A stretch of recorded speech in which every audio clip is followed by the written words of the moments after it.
Houtaro atravessou o portão da escola no seu primeiro dia do ensino médio. O lugar estava lotado. Alunos em todo canto distribuindo panfletos e gritando para chamar os calouros para os seus clubes. Houtaro ignorou todo mundo e continuou andando em linha reta. Trocou o calçado. Foi para a sala. Sem drama. Sem desvio. Clube? Não, obrigado. Na verdade, qualquer coisa desnecessária já era descartada de cara para ele. Se não precisava ser feito, não seria feito. Se precisava, ele terminava rápido e seguia em frente. Na sala, o amigo Satoshi veio com aquela energia de sempre. Satoshi era o amigo mais antigo de Houtaro, e o único, e entendia muito bem o quanto ele não ligava para a vida escolar normal. Tentou animar Houtaro com a empolgação do ano novo, mas Houtaro ficou ali, completamente inexpressivo. Então Satoshi perguntou por que ele ainda estava na escola, já que o costume dele era ir embora assim que as aulas terminavam. Houtaro soltou um suspiro cansado e entregou uma carta para ele. Satoshi abriu e viu que era da irmã mais velha de Houtaro, que estava viajando pela Índia. Na carta, ela explicava que o clube de clássicos estava perdendo membros todo ano e estava perto de ser fechado. Como ela tinha um carinho enorme por aquele clube, ela implorava para o Houtaro entrar e mantê-lo vivo. Houtaro se importava o suficiente com a irmã para aceitar. Satoshi apontou que seria fácil, já que o clube não tinha nenhum membro no momento, o que significava que Houtaro teria a sala inteirinha para ele. Aquela ideia pequena o fez se sentir um pouco melhor. Depois disso, ele deixou Satoshi para trás e foi até a sala dos professores buscar a chave. A sala do clube de clássicos ficava num canto tranquilo da escola, bem longe dos corredores movimentados. Houtaro gostou disso na hora. Colocou a chave na fechadura, abriu a porta e entrou. Lá dentro havia uma garota de cabelo preto curto parada perto da janela, olhando para fora. Ela se virou e caminhou na direção dele. Se apresentou como Eru Shitanda e disse que o reconhecia da cerimônia de orientação de entrada. Houtaro não lembrava de ter visto ela em lugar nenhum. Eru explicou que tinha entrado para o clube por razões pessoais e perguntou se ele também ia entrar. Houtaro respondeu que não. Já que ela estava lá, o clube não precisava mais dele para sobreviver.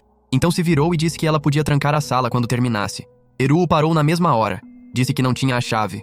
Houtaro congelou por um instante e olhou para a chave na própria mão. Se ela não tinha a chave, e a porta estava trancada quando ele chegou. Então como ela tinha entrado? Eru inclinou a cabeça e disse calmamente que a porta estava aberta quando ela chegou. Não fazia ideia de como tinha ficado trancada depois. A curiosidade dela cresceu na hora, e ela pediu para Houtaro ajudá-la a resolver o mistério.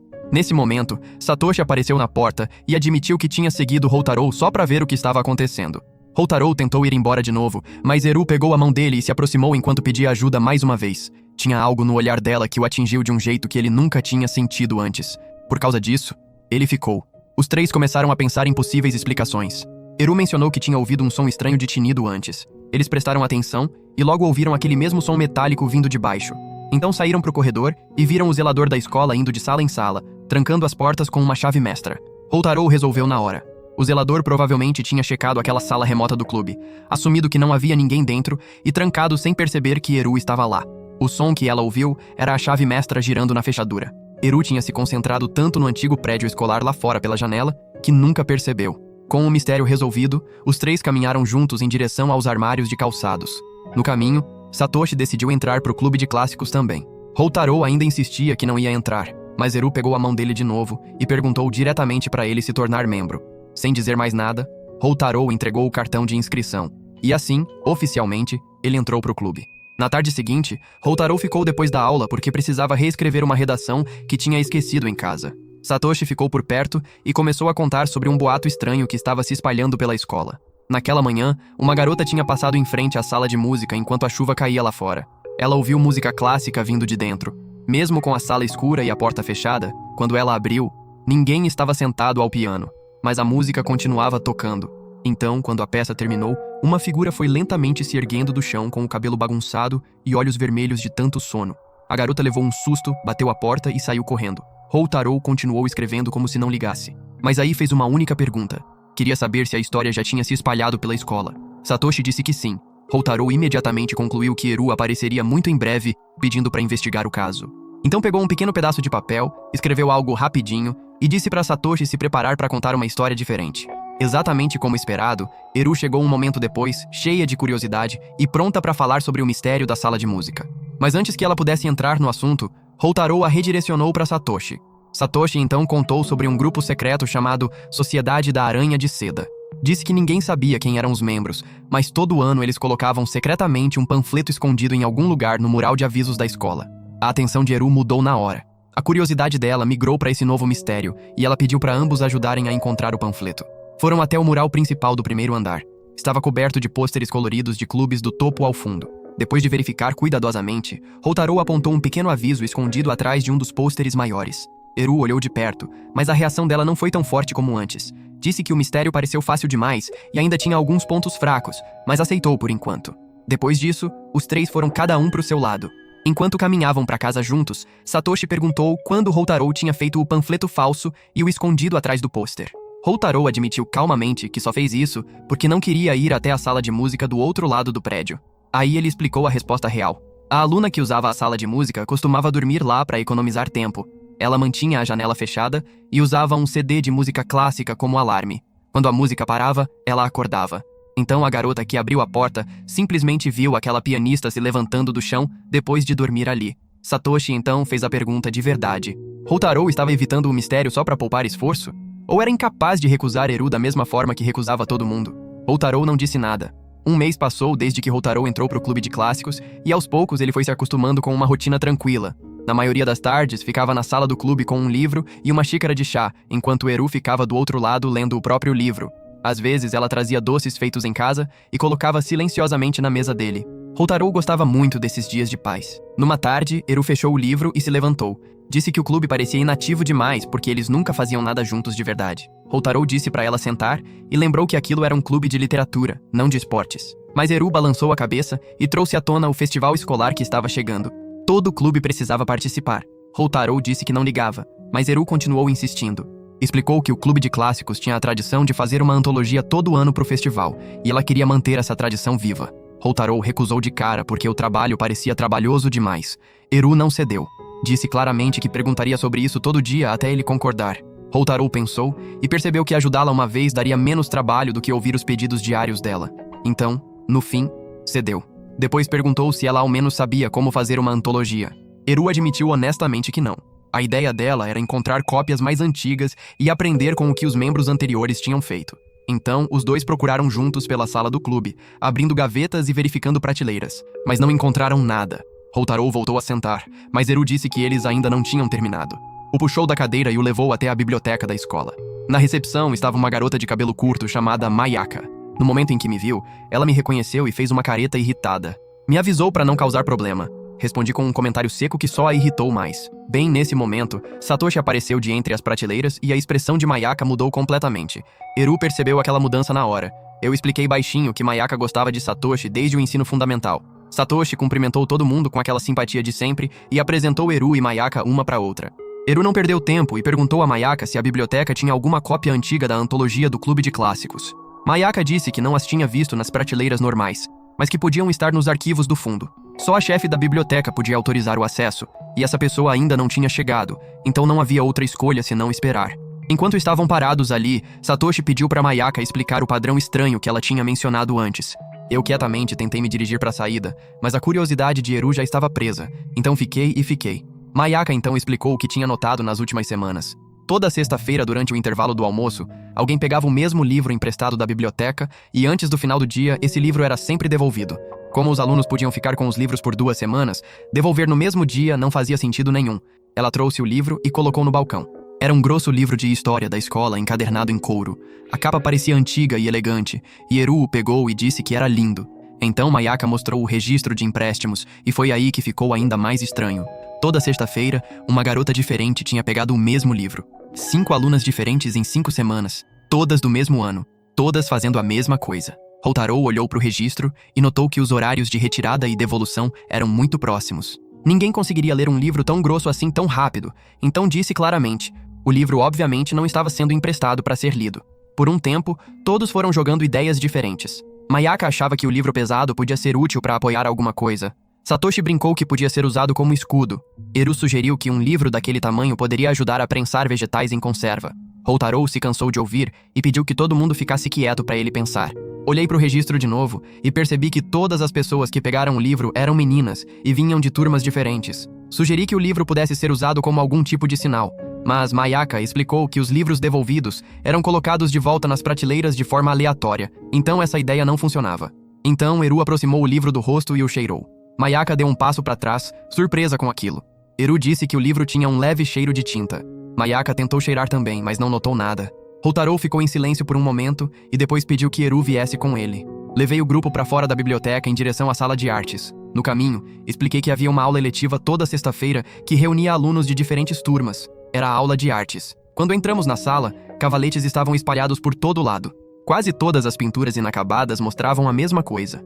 Uma garota segurando um livro com uma capa escura e texturizada. Apontei para as telas. O livro de história escolar encadernado em couro tinha o formato e a cor perfeitos para ser usado como objeto para desenho de figura. Como ninguém queria carregar um livro tão pesado a semana toda, cada aluna simplesmente o pegava emprestado na sexta e devolvia no mesmo dia depois da aula. Mayaka e Eru fitaram as pinturas. Depois se viraram para mim com admiração nos olhos. Depois disso, voltamos para a biblioteca. Eu comecei a me dirigir para a saída, mas Eru me lembrou que ainda não tínhamos encontrado as antologias. Por fim, a chefe da biblioteca chegou. Satoshi apresentou o grupo e perguntou sobre as edições antigas da antologia do Clube de Clássicos. A bibliotecária verificou e então lhes disse que não havia nenhuma nos arquivos. O rosto de Eru caiu imediatamente. Satoshi disse para ela não se preocupar porque eles iam encontrar outro jeito de conseguir as antologias. Depois disso, todos foram embora. Na manhã seguinte, que era domingo, o celular de Hotarou tocou cedo. Era Eru. Ela se desculpou por ligar no dia de folga e pediu para ele encontrá-la. Hotarou tentou recusar, mas ela continuou pedindo até que ele finalmente concordou. Mais tarde, ele estava sentado num pequeno café esperando por ela. Quando Eru chegou, estava levemente ofegante e se desculpou por ter atrasado. Hotarou perguntou o que ela queria. Eru hesitou e tentou mudar de assunto. Hotarou se levantou para ir embora, mas ela o deteve. Fez com que ele se sentasse de volta e disse que tinha algo importante a dizer. Algo que ela tinha lutado para admitir. Hotarou perguntou por quê, e ela olhou para a mesa antes de dizer baixinho que tinha algo a confessar. Hotarou ficou em silêncio na hora. O peito apertou enquanto esperava pelas próximas palavras dela. Eru continuou rodeando o assunto por um tempo, e finalmente contou a verdade. Ela queria a ajuda dele para resolver um mistério pessoal. Hotarou a encarou surpreso, porque não era nada do que ele tinha esperado. Eru então contou sobre o tio dela, Sekitani Jun. 45 anos atrás, ele tinha ido para aquela mesma escola e serviu como presidente do Clube de Clássicos. Mas 7 anos atrás, ele viajou para a Índia e desapareceu. As pessoas o procuraram, mas ninguém jamais encontrou nenhum rastro dele. Eru explicou que quando era pequena, era muito próxima dele. Ele passava tempo com ela, a levava a parques e respondia a todas as perguntas dela. Era paciente, inteligente e gentil, então ela o admirava muito. Também disse a Hotarou que ele a lembrava do tio pela maneira como conseguia pensar nos problemas e encontrar respostas que outras pessoas não conseguiam. Depois disso, Eru descreveu a memória que não a deixava em paz. Quando ainda era criança, ela tinha feito uma pergunta ao tio, mas agora não conseguia mais lembrar qual era. Em vez de dar a resposta gentil de sempre, ele disse algo que a perturbou tanto que ela começou a chorar. O tio não a consolou. Ficou ali sentado quieto e pareceu perturbado também. No fim, a mãe dela veio, a carregou para a cama e ela chorou até dormir. Aquele momento a afetou tão profundamente que a mente dela o lacrou. Ela não conseguia lembrar o que tinha perguntado, nem o que o tio tinha dito. Hotarou ouviu tudo sem interromper. Quando ela terminou, ele recusou. Disse que trazer essa memória de volta poderia mudar a forma como ela enxergava o mundo e que não queria carregar esse tipo de responsabilidade. Sugeriu que ela perguntasse a outras pessoas ou fosse descobrindo aos poucos por si mesma durante os próximos 3 anos de ensino médio. Mas Eru balançou a cabeça. Disse que já tinha ido à sala dos professores e conversado com cada professor, mas nenhum deles tinha trabalhado na escola por tempo suficiente para conhecer o tio. Também disse que o assunto era pessoal demais para discutir com qualquer um. Ela confiava em Hotarou pela maneira como ele pensava.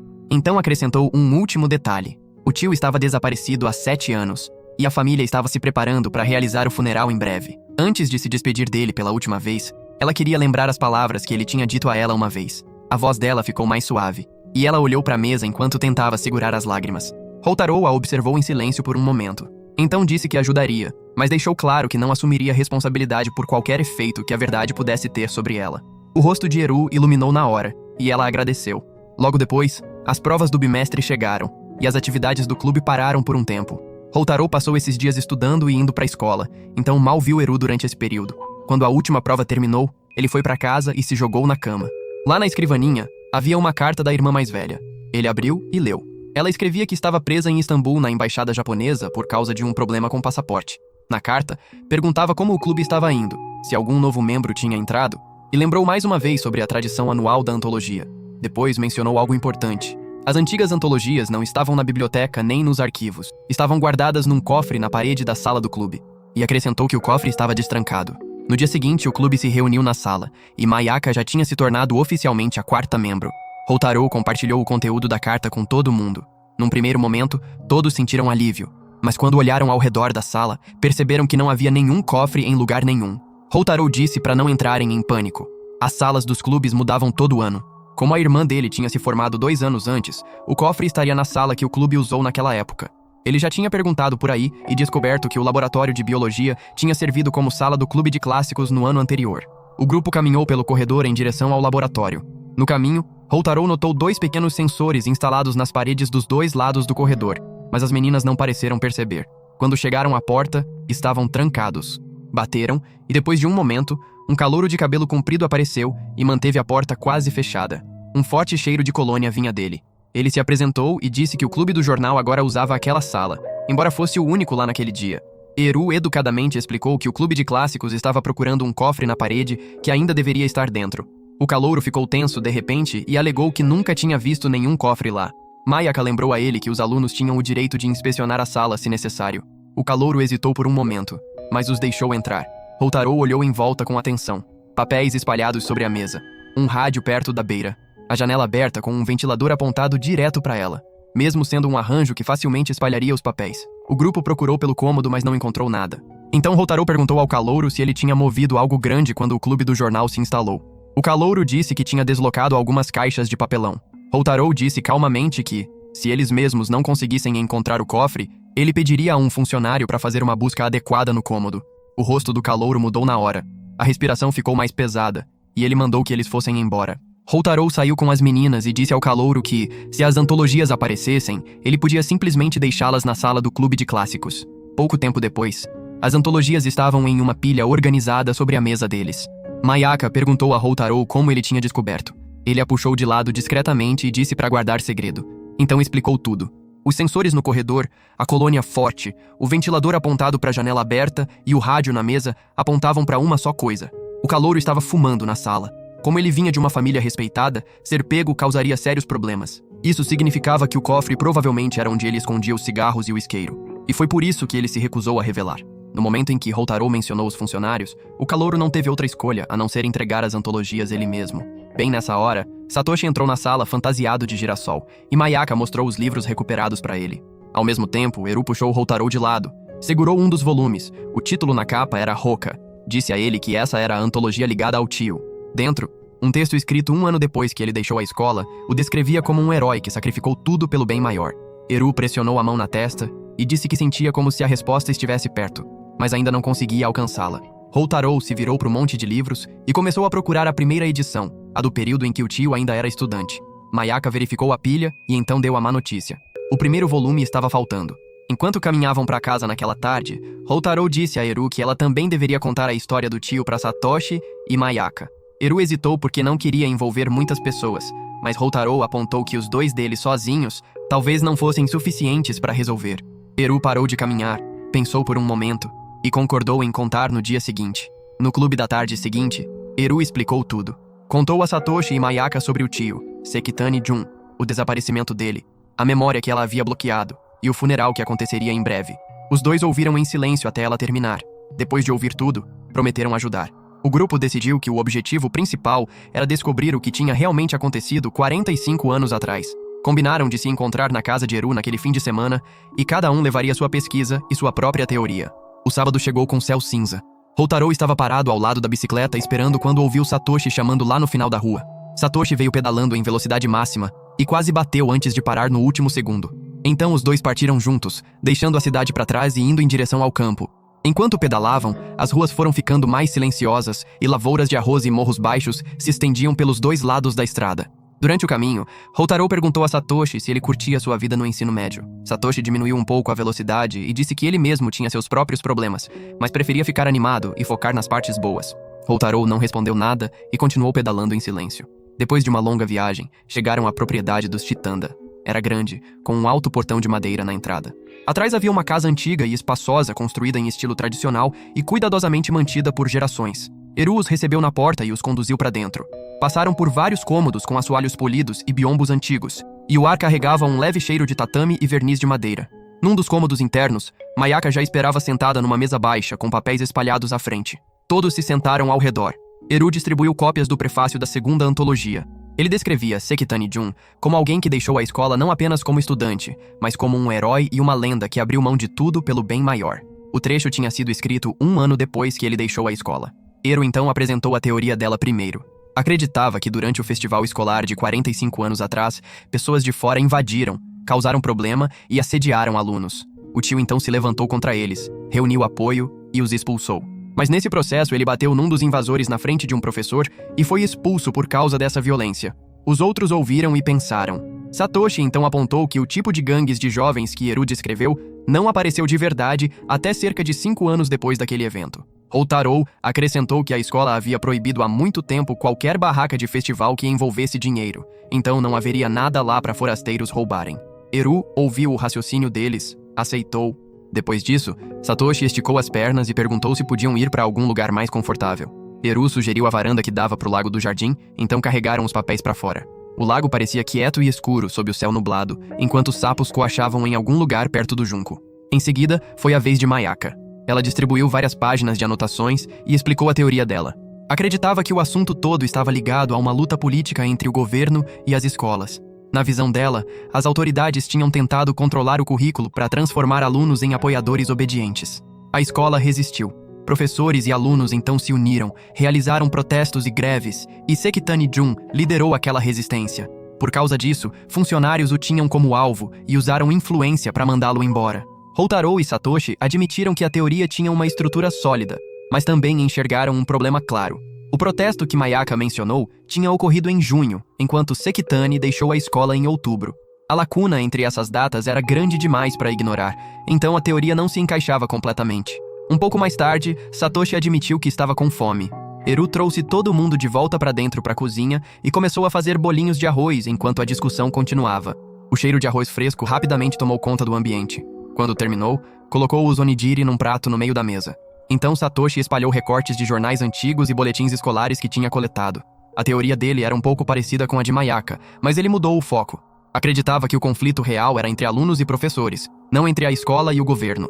Segundo ele, a escola estava tentando reduzir a duração do festival cultural para que os alunos se focassem mais nos estudos. Isso levou a protestos.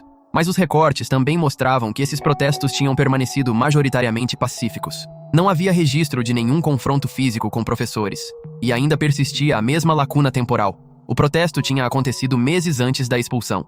Agora, as 3 teorias tinham sido apresentadas. Então todo mundo olhou para Houtaro. Ele ficou desconfortável porque tudo nas suas anotações se sobrepunha ao que os outros já tinham dito. Mesmo assim, o pressionaram a dizer alguma coisa. Houtaro se levantou e perguntou onde ficava o banheiro. Eru apontou pelo corredor. Enquanto andava por lá, passou por uma porta aberta e notou o quarto de Eru. A escrivaninha e até partes do chão estavam cobertas de anotações escritas à mão. Gráficos, papéis copiados e linhas do tempo espalhados por todo lado. Houtaro ficou parado por um breve momento. Depois continuou andando até o banheiro. Uma vez lá dentro, fechou a porta, encostou na parede e organizou silenciosamente os fatos na mente. Alguns minutos depois, ele voltou e disse a todos que tinha uma teoria. A sala ficou em silêncio instantaneamente. Houtaro começou listando os fatos que já sabiam. O protesto tinha acontecido em junho, mas Sekitani saiu em outubro. O conflito claramente envolvia alunos e professores. O boletim mostrava que a questão principal era o festival cultural. Os professores queriam encurtá-lo enquanto os alunos queriam manter os 5 dias. Sekitani ficou do lado dos alunos e os liderou. No fim, a escola cedeu e permitiu que o festival continuasse do jeito que os alunos queriam.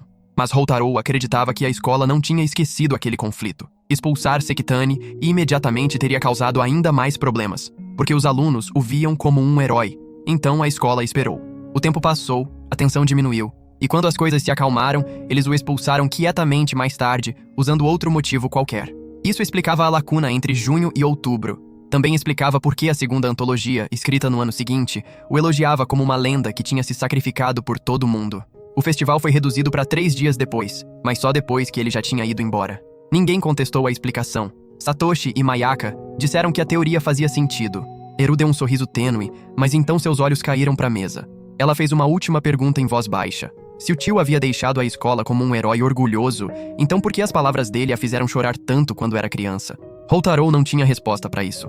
Eru rapidamente balançou a cabeça e agradeceu a todos. Disse que o mistério estava resolvido por enquanto. Com isso, a chuva tinha começado a cair lá fora. Eru deu a Houtaro um guarda-chuva para a volta de bicicleta, enquanto Satoshi tirava uma capa de chuva dobrada da mochila. No portão, se despediram e partiram pela tarde chuvosa. Satoshi e Houtaro pedalaram pela chuva da noite. A água continuava pingando dos capuzes enquanto eles avançavam pela estrada. Pedalando, Satoshi olhou para Houtaro e disse que pela primeira vez em muito tempo, ele parecia genuinamente interessado em alguma coisa. Houtaro continuou olhando para frente. Então Satoshi perguntou se essa mudança era por causa de Eru. Houtaro balançou a cabeça e disse que estava simplesmente cansado de viver sem se importar com nada. Quando olhava para Eru, Satoshi e Mayaka sentiam um desconforto estranho. Os três viviam com calor e propósito, e ele queria um pouco daquilo para si mesmo. Na esquina de sempre, os dois se separaram. Fui para casa, guardei a bicicleta e entrei na casa silenciosa. Depois fiquei sentado sozinho no quarto encarando o teto. Pensei na primeira vez que vi Eru parada perto da janela da sala do clube. Também pensei naquelas tardes em que todos sentávamos ao redor da mesa baixa e conversávamos juntos. Durante esses momentos, aquela sensação vazia e sem brilho que sempre ficava comigo parecia desaparecer. Tudo ficava mais leve. Enquanto ficava ali sentado, comecei a me perguntar se Sekitani-jun já tinha se sentido da mesma forma naquela escola, rodeado de colegas que acreditavam em algo. Então, o telefone tocou. Houtaro atendeu e ouviu a voz animada da irmã vindo de longe. Ela já tinha seguido para outro país e começou a falar sobre a viagem mais recente. Depois perguntou o que ele tinha feito ultimamente.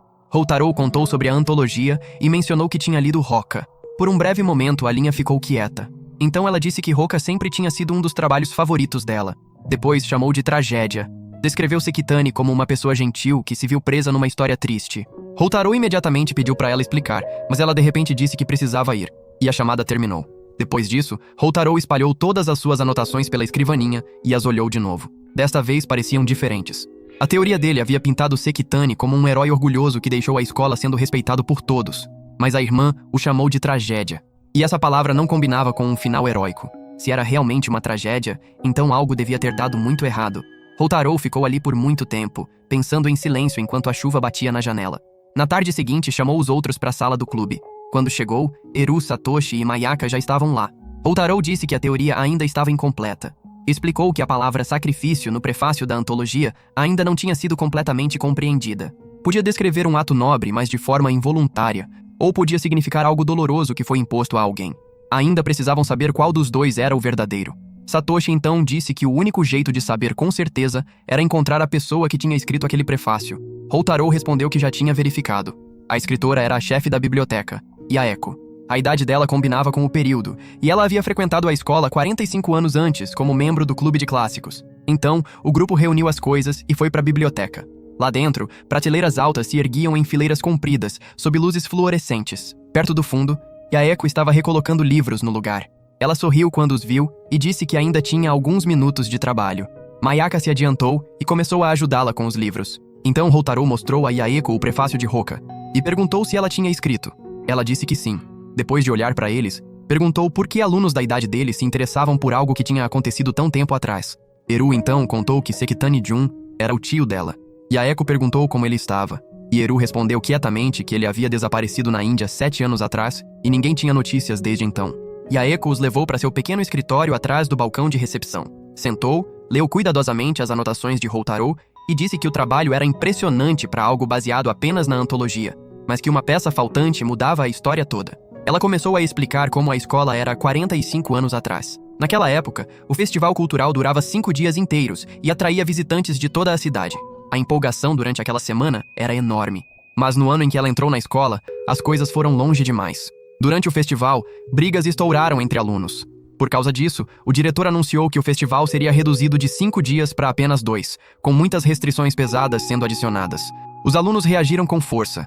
Manifestações começaram e faixas de protesto cobriam os corredores. O movimento precisava de um líder público, mas qualquer um que assumisse esse papel depois enfrentaria punição séria. Então o verdadeiro planejador ficou escondido. Sekitani, que era na verdade quieto e não gostava de conflito, acabou sendo empurrado para aquela posição. Ele se tornou o rosto do protesto mesmo sem nunca ter escolhido esse papel para si mesmo. O protesto cresceu e ficou cada vez mais forte. No fim, a escola cedeu e permitiu que o festival continuasse com 5 dias. Naquela noite, os alunos se reuniram no campus e queimaram as faixas de protesto numa fogueira para celebrar. Mas as chamas se espalharam longe demais e um prédio antigo do campus pegou fogo e queimou. Os bombeiros passaram a noite toda tentando controlar o incêndio.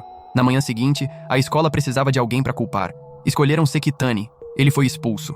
E nenhum único aluno se levantou para defendê-lo. Todo mundo ficou quieto e o deixaram carregar toda a culpa sozinho. Quando Yaeko terminou, O ambiente ficou completamente em silêncio. Então Eru se levantou e fez mais uma pergunta. Queria saber por que o tio tinha escolhido o nome Roca para a antologia. E a Eco respondeu que Sekitani mesmo tinha escolhido aquele título, mas ela nunca tinha entendido o porquê. Nesse momento, Houtaro soltou devagar um suspiro e disse que entendia agora. Os outros olharam para ele. Explicou que Roca era um tipo de jogo de palavras. Podia soar como sorvete, mas se fosse desmontado, se tornava grite-fogo. Sekitani tinha escondido seus verdadeiros sentimentos dentro daquele título. Queria gritar que era inocente. Queria gritar que ninguém tinha ficado do seu lado. Queria gritar porque seus colegas o assistiram ser destruído. E ficaram em silêncio. Assim que Houtaro disse isso, lágrimas encheram os olhos de Eru. Ela disse que finalmente se lembrava. O tio tinha dito uma vez que às vezes até as pessoas mais próximas assistiriam você sofrer e não fariam nada. No fim, tudo que você podia fazer era gritar. Aquela memória a aterrorizou quando era pequena e a fez chorar tanto que não conseguia parar. Eru enxugou as lágrimas e agradeceu a Houtaro. Por fim, o mistério tinha terminado. No dia seguinte, o grupo se encontrou de novo na sala do clube. Mayaka colocou um rascunho da antologia sobre a mesa. Eru olhou por ela primeiro, depois passou para Houtaro. Quando ele abriu, viu que o artigo principal tinha sido atribuído a ele. Mayaka disse que, já que ele havia resolvido o mistério, deveria ser ele a escrevê-lo. Eru se ofereceu para escrever no lugar dele, mas Mayaka recusou firmemente. Houtaro não discutiu. Aceitou e disse que começaria a trabalhar no esboço em breve.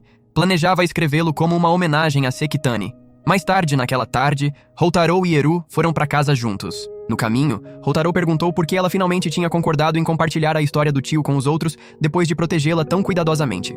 Eru respondeu que a mãe tinha dito uma vez que, depois de alguns anos, essas coisas começariam a parecer pequenas e sem importância. Essa ideia a assustava. Ela não queria esquecer. Depois de conversar com Houtaro, Satoshi e Mayaka, ela percebeu que queria manter essa memória com ela não importasse o quê. Queria lembrar com clareza, com todo o coração, pelo maior tempo possível.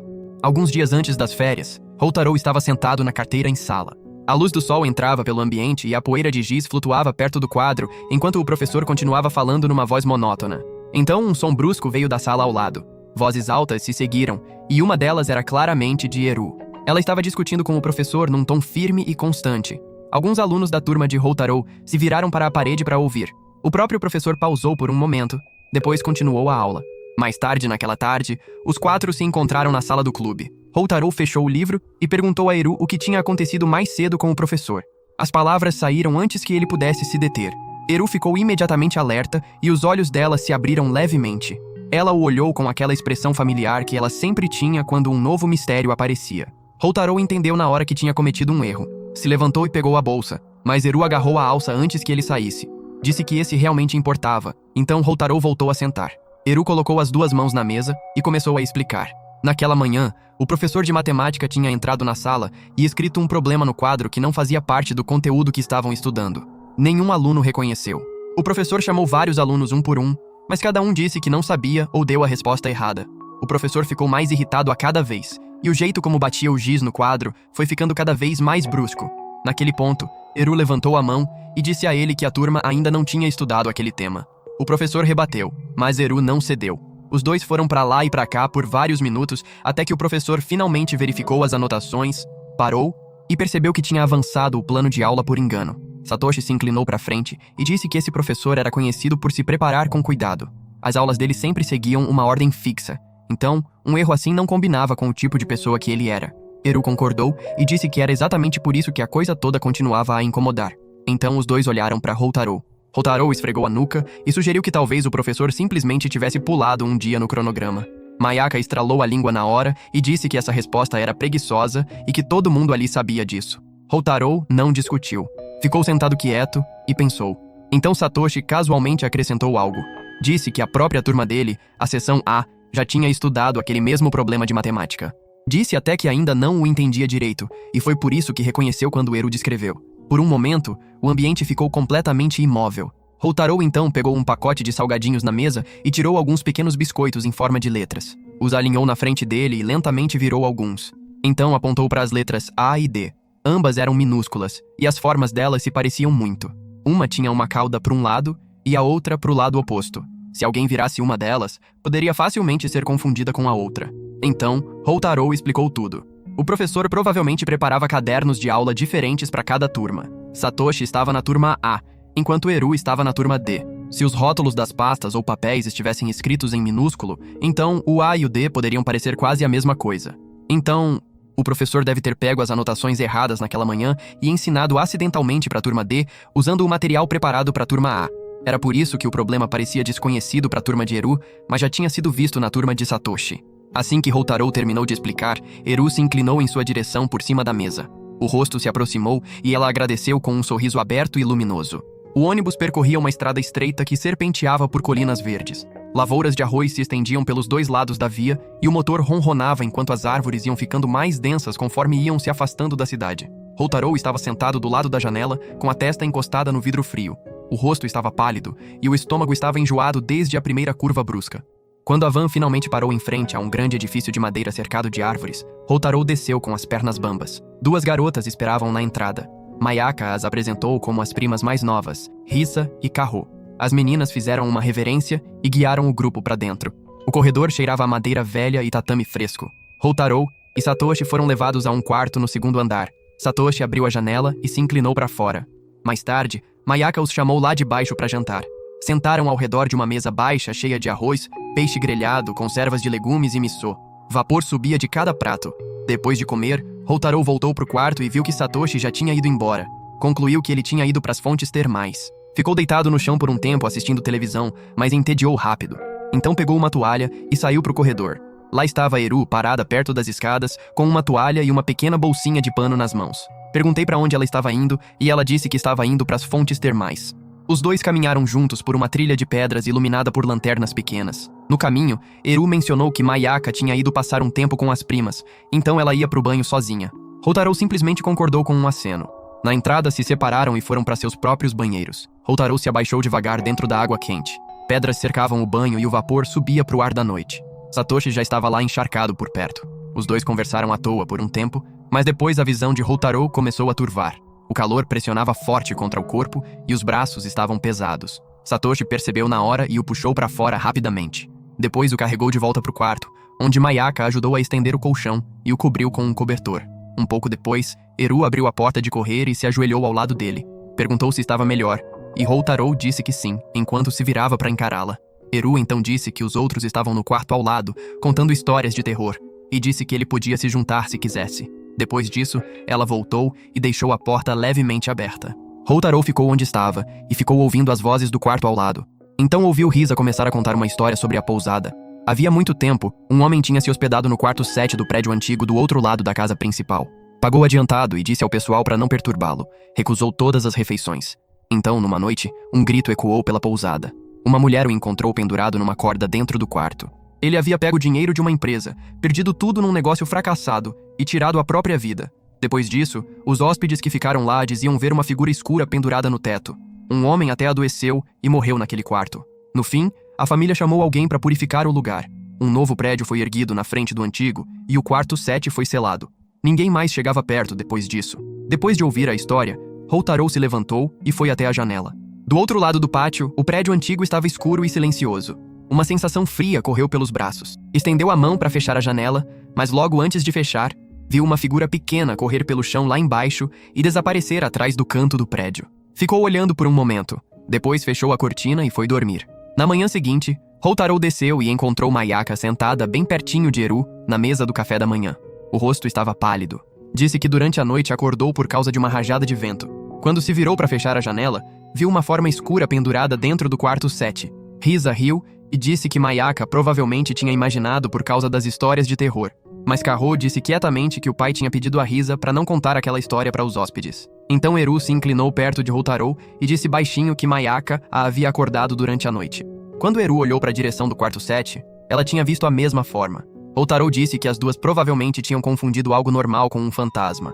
Mayaka imediatamente exigiu que ele explicasse o que mais poderia ter sido. Os olhos de Eru aguçaram com curiosidade e ela pediu a Houtaro que investigasse. O grupo foi pro quarto de Houtaro e começou a discutir o que Eru lembrava. Também tentaram ir inspecionar o quarto 7 e pediram a Kaho para levá-los lá, mas ela se recusou e saiu correndo. Lá fora, Houtaro notou que o chão estava molhado. Tinha chovido durante a noite. Antes que pudessem continuar, Kaho voltou e anunciou que o almoço estava pronto. Durante o almoço, Risa entrou usando um kimono colorido e todo mundo a elogiou. Depois, Satoshi puxou Houtaro de lado quietamente e mencionou que Kaho queria usar o kimono também, mas Risa não tinha deixado. Mais tarde, naquele dia, Houtaro voltou para as fontes termais. Satoshi já estava lá dentro da água. Enquanto conversavam, Satoshi mencionou que na noite anterior, bem tarde, tambores tinham soado de um festival de verão local nas redondezas. Pareceu surpreso de Houtaro ter dormido por cima de tudo aquilo. Houtaro então perguntou se o festival tinha acontecido naquela mesma noite, e Satoshi disse que sim. Houtaro saiu do banho imediatamente. Lá fora, encontrou Eru esperando por ele, e os dois caminharam de volta juntos pela trilha de pedras. No caminho, Houtaro disse a ela que a forma pendurada não era fantasma nenhum, era um kimono deixado para secar. Kaho havia pegado secretamente o kimono de Risa e o usado para ir ao festival sem permissão. A figura pequena que Houtaro viu correndo lá fora naquela noite tinha sido Kaho saindo escondida. Depois a chuva começou a cair, e ela voltou com o kimono completamente encharcado. Precisava secá-lo antes que Risa notasse, e o único lugar onde ninguém ia verificar era o quarto 7. Então, ela abriu a janela, pendurou o kimono no teto e o deixou lá a noite toda. A forma escura que Mayaka e Eru tinham visto na janela era aquele kimono encharcado balançando no escuro. Eru ficou quieta depois de ouvir a verdade. Disse que parecia triste que Kaho tivesse passado por todo aquele sufoco só para poder usar um kimono. Então olhou para o outro lado do pátio. Ao longe, Risa caminhava devagar pela trilha com Kaho montada nas suas costas. A risada das duas se espalhava pelo ar da tarde. Eru sorriu e saiu correndo na direção delas. Houtaro ficou onde estava e observou quietamente as 4 figuras ficando cada vez menores sob o céu alaranjado. Alguns dias depois, Houtaro e Satoshi se arrastaram até a escola e encontraram os alunos já ocupados com os preparativos do festival. Todo mundo corria de um lado para o outro carregando caixas e gritando instruções, e o lugar todo parecia barulhento e caótico. Ver toda aquela movimentação fez com que eles pensassem em quanto as coisas tinham mudado desde o dia em que Eru os arrastou para o clube de clássicos. Satoshi ficou com uma estranha nostalgia, mas aí lembrou que tinham uma reunião com as meninas. Os dois foram correndo para lá, só para encontrar Mayaka, que já tinha chegado e estava agitando os braços com raiva enquanto reclamava de algo. Houtaro mal prestou atenção, até Eru finalmente aparecer e mudar o clima. Ela explicou que uma amiga havia trabalhado num filme com a turma dela e queria que o clube viesse assistir antes do festival. O grupo foi então até a sala de aula onde Fuyumi os esperava. Assim que chegaram, Satoshi tentou agir como se fossem velhos conhecidos e disse que eles já tinham se encontrado antes. Fuyumi não demonstrou nenhuma reação e ignorou completamente para poder explicar o verdadeiro motivo de tê-los chamado. Houtaro, por sua vez, não queria estar lá de jeito nenhum e ficou se perguntando por que precisava passar o tempo assistindo a um filme estudantil. Mas já que ninguém se importava com a opinião dele, sentou e esperou a sessão começar. O filme começava com um grupo de alunos numa viagem. Em vez de simplesmente curtir, eles encontravam um prédio abandonado e decidiam ficar lá para a noite. Em certo momento, 2 deles saíam por conta própria, achavam chaves comuns e deixavam a chave mestra para trás. Depois disso, todo mundo se separava para procurar quartos. Mas quando se reuniam de novo, percebiam que um colega estava faltando. Vasculhavam o prédio sinistro até encontrar uma porta trancada. Usando a chave mestra de antes, abriam e encontravam um amigo morto dentro, num poço de sangue e vísceras. Perto da porta, havia um braço segurando uma chave. Um dos alunos então olhava pela janela em busca de pistas. Notava algo estranho num canto lá fora e... o filme simplesmente acabava. Depois da sessão, Fuyumi se virou para eles e perguntou se conseguiam resolver o mistério do assassinato. Houtaro estava irritado e não conseguia entender por que ela estava pedindo para outras pessoas resolverem, em vez de fazer isso ela mesma. Também se perguntava por que tinha que ser o clube deles. Fuyumi então explicou que tinha ouvido falar que o clube de clássicos havia resolvido o caso da antologia, então acreditava que eles eram capazes de lidar com isso também. Admitiu ainda que o filme nem estava terminado porque o roteirista tinha adoecido logo depois de escrever aquela última cena. Como o final nunca foi completado, queria a ajuda deles para descobrir o desfecho. O resto do grupo imediatamente se virou para Houtaro e o encarou como se ele fosse o único capaz de resolver. Todos tentaram convencê-lo, mas Houtaro tentou escapar da responsabilidade, dizendo que aquilo era trabalhoso demais para um clube só carregar. Fuyumi então acrescentou que alguns colegas já tinham criado as próprias teorias e perguntou se o clube podia ao menos ouvi-las. Essa foi a gota d'água que desfez imediatamente qualquer chance de Houtaro escapar. Então Eru se inclinou com aquela pressão gentil de sempre, e no fim, Houtaro cedeu de novo. No dia seguinte, o calor do verão ficou tão forte que Houtaro pensou seriamente em matar a aula, mas Eru não ia deixar isso acontecer. Ela apareceu e praticamente o arrastou para fora de casa. Os dois chegaram à sala do clube bem a tempo da tal investigação. Pouco depois, um menino tímido chamado Kuriko chegou para guiá-los a outra sala de aula, onde os outros alunos já esperavam para apresentar as próprias teorias. Primeiro na fila era Junpei, o diretor assistente. Antes que alguém pudesse questioná-lo, Eru tirou uma caixinha de chocolate sabor uísque trazidos da família e ofereceu a todo mundo. Os outros cuspiram rapidinho por causa do sabor forte, mas Eru surpreendentemente gostou e continuou comendo mais. Logo depois, Junpei começou a falar longamente sobre como o trabalho como diretor assistente tinha sido difícil. Foi em frente por um tempo, até os outros finalmente pedirem que chegasse logo à teoria. Junpei disse que o assassino entrou pela janela, cometeu o crime e escapou pelo mesmo caminho. Acreditava nisso porque a planta do local mostrava que as portas e passagens bloqueadas não eram rotas possíveis. Mas Mayaka rapidamente apontou uma falha. Se alguém tivesse escalado pela janela, deveria ter pegadas na grama lá fora. Junpei se recusou a aceitar esse problema e foi embora mesmo assim, ainda parecendo confiante na própria resposta. Depois que Junpei foi embora, Houtaro chamou a teoria de inútil e acrescentou mais um problema. Qualquer pessoa entrando pela janela teria sido vista pelos alunos no andar de cima. Então pediu a Kuriko que trouxesse o roteiro. Pouco depois, Tomohiro chegou e começou confiante a apresentar a própria teoria. Abriu as plantas do local e explicou que a vítima não poderia ter sido morta por um dos colegas usando a chave mestra, porque qualquer um cruzando o saguão teria sido visto. Depois revelou o ponto principal da teoria. Tirou uma corda e disse que o roteirista tinha pedido especificamente por ela, então acreditava que o culpado tinha chegado de cima. Houtaro então perguntou se o roteirista tinha feito outros pedidos. Tomohiro exibiu orgulhoso 2 garrafas de sangue falso e explicou que o roteirista tinha pedido a pequena, mas eles usaram a grande mesmo. Depois de dar aquela explicação, foi embora como se a teoria tivesse resolvido tudo. Mas Houtaro rapidamente apontou que a ideia ainda não funcionava. A janela velha tornava essa rota impossível, porque o culpado teria sido visto antes mesmo de começar a escalar. Um pouco depois, Kuriko voltou com o roteiro. Dessa vez, Misaki chegou e apresentou a própria teoria. Diferente dos outros, ela acreditava que nenhum dos amigos da vítima poderia ter cometido o crime. Então, criou uma história sobre um personagem oculto que foi matando um por um até sobrarem apenas 2, que se apaixonaram e fugiram juntos. Mas quando Houtaro perguntou que evidência sustentava aquela ideia, ficou claro que a teoria não tinha nenhuma base real. Depois que Misaki foi embora, Eru tentou fazer uma observação própria. Mas aí os chocolates de uísque que ela não parou de comer, finalmente fizeram efeito, e ela perdeu completamente o fio do raciocínio no meio da frase. Depois disso, o grupo restante se sentou e comparou todas as teorias com o roteiro de verdade. No fim, disseram a Kuriko que nenhuma das teorias era convincente. Logo depois, Mayaka levou Eru para casa. Mais tarde, Houtaro e Satoshi tiveram a conversa casual de sempre por um tempo, e então os dois começaram a ir embora. Mas no caminho de volta, Houtaro cruzou com Fuyumi que já estava esperando por ele. Um pouco depois, Houtaro acabou num café com Fuyumi. Enquanto estava sentado ali, ficou quietamente preocupado por não ter dinheiro suficiente nem para pedir um chá. Fuyumi percebeu e disse para ele não se preocupar. Então ela finalmente explicou por que tinha pedido ajuda ao clube de clássicos desde o início. Disse que tinha ouvido falar da habilidade dele em resolver mistérios difíceis, e acreditava que ele era a pessoa certa para descobrir o que o roteirista tentava fazer. Ouvir aquilo abalou Houtaro mais do que ele esperava, mas ainda tentou ficar calmo e não demonstrar. Fuyumi continuou falando e foi conduzindo a conversa com cuidado, de um jeito que tornava ainda mais difícil para Houtaro ignorar o pedido. No final, ele já estava envolvido muito mais fundo do que antes. No dia seguinte, Houtaro inesperadamente chamou Satoshi para uma reunião na sala do clube, mesmo com as férias de verão já tendo começado. Satoshi entendeu imediatamente que tinha que ser algo sério se Houtaro estava disposto a chamá-lo durante o recesso. Quando chegaram, até Mayaka percebeu que havia algo diferente nele, e logo deduziu que Fuyumi tinha influenciado de alguma forma.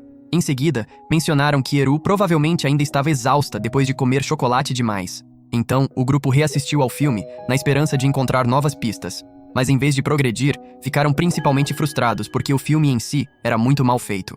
No meio disso, um amigo de Satoshi apareceu para lembrá-lo de uma prova substitutiva que ele precisava fazer. Satoshi não argumentou e simplesmente entregou as anotações do caso para Mayaka antes de sair com ele. Depois que Satoshi foi, Mayaka disse que não tinha interesse em ficar sentada por aí com Houtaro enquanto ele ficava naquele humor sombrio. Então ela também foi, entregando as anotações e deixando Houtaro sozinho. Agora que estava finalmente por conta própria, comecei a pensar com mais clareza. Foquei no filme, passei pelos detalhes com cuidado e, por fim, encontrei as respostas que todos estávamos perseguindo. Depois disso, chamou Fuyumi e explicou o raciocínio.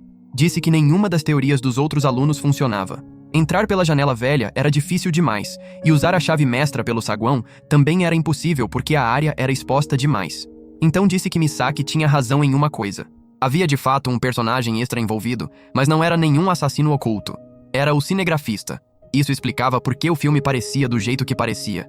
O cinegrafista era tratado como pessoal de fundo pelo grupo. Então, na teoria de Houtaro, ele pegou a chave mestra depois que todo mundo entrou no prédio e matou a vítima antes que alguém percebesse. Fuyumi o elogiou por ter descoberto e acrescentou que a resposta fazia sentido, especialmente porque o cinegrafista era o único que tinha ficado no saguão.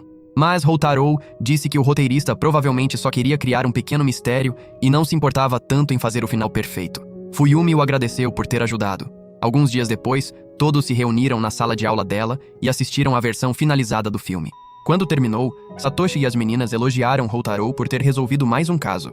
Mas depois que Eru e Satoshi foram embora, Mayaka o puxou de lado quietamente e perguntou sobre a corda que Tomohiro disse que o roteirista tinha pedido. No momento em que ela trouxe isso à tona, Houtaro percebeu que algo ainda não se encaixava. Quando Mayaka notou o quanto Houtaro reagiu mal por estar errado, ela rapidamente mudou de assunto e disse que na verdade tinha gostado do final do filme antes de ir embora. Um pouco depois, enquanto Houtaro estava indo para o armário de calçados, Satoshi o parou e disse quase a mesma coisa. Dessa vez, Houtaro tentou insistir com força que a teoria dele ainda era o final de verdade, mas Satoshi mandou que aceitasse que tinha errado, e foi embora. Depois disso, Houtaro chegou ao armário, onde Eru apareceu. Ele entendeu imediatamente o que ela queria discutir, então os dois foram dar uma caminhada. Eru já conseguia perceber que Houtaro estava se culpando, então o levou até o rio para acalmá-lo. Lá, ela gentilmente explicou que a teoria dele tinha perdido o ponto principal. Acreditava que o roteirista tinha mirado num tipo de final completamente diferente. Pela descrição de Fuyumi, o roteirista parecia uma garota tímida que não gostava de violência e nem sequer era muito interessada em filmes de mistério para começar. Eru então disse a Houtaro para pensar numa coisa importante. O roteirista provavelmente já sabia o final que queria desde o começo, e isso explicava muita coisa. Houtaro argumentou que isso não se encaixava porque o roteirista adoeceu e não conseguiu terminar o roteiro. Mas Eru lembrou que o roteirista era tímida demais para deixar todo mundo sem resolução sem motivo. Apontou que o fato de Fuyumi ter reunido todo mundo para discutir o final mostrava que a doença provavelmente nem era tão grave assim. Ao mesmo tempo, Eru admitiu que não estava focada em saber se o final de Houtaro era ruim, porque na verdade achava que a versão dele soava muito boa. O que realmente importava para ela era entender por que o roteirista não conseguiu usar o final que originalmente queria. Depois de ouvir isso, Houtaro parou para pensar. Então percebeu que o primeiro erro tinha sido tratar o filme como mais um caso de mistério, em vez de prestar atenção nos sentimentos por trás da história. Algumas horas depois, já em casa, continuei pensando em qual poderia ser o final de verdade. Quase desisti, mas aí notei um livro antigo e comecei a folheá-lo em busca de ideias. Depois de ler por vários minutos e processar tudo, finalmente conectei os pontos. E naquele momento, percebi que tinha sido usado por outra pessoa desde o começo. No dia seguinte, Houtaro esperou Fuyumi no caminho que ela costumava fazer e pediu para ela se sentar para um chá. Dessa vez, ele tinha guardado dinheiro suficiente para pagar por conta própria. Então perguntou diretamente por que ela tinha mentido sobre ele ser algum grande detetive, quando o que ela realmente queria era alguém para escrever o final do roteiro. A essa altura, ele já tinha descoberto que a história original devia ser fraca, especialmente depois que Tomohiro mencionou quanto sangue o roteiro pedia. Houtaro então apresentou a conclusão completa. Fuyumi tinha feito o roteirista fingir estar doente para poder reunir toda a turma e até puxar Houtaro para um falso concurso de mistérios. Nunca tinha sido de verdade sobre resolver o caso. Era simplesmente o jeito dela de coletar as ideias de todo mundo para poder escolher a melhor e usar no filme. Depois de colocar tudo aquilo na mesa, Houtaro perguntou por que ela tinha o enganado para acreditar que tinha talento só para usá-lo. Mas Fuyumi calmamente virou de volta para ele e disse que era culpa dele mesmo por ser ingênuo e distraído demais para perceber que ela o estava manipulando o tempo todo. E por hoje é isso. Se curte recaps de anime como este, comente qualquer coisa aí nos comentários. Eu sempre leio todos. Confere também esse outro vídeo aí, você vai adorar. Obrigado por assistir e até o próximo vídeo.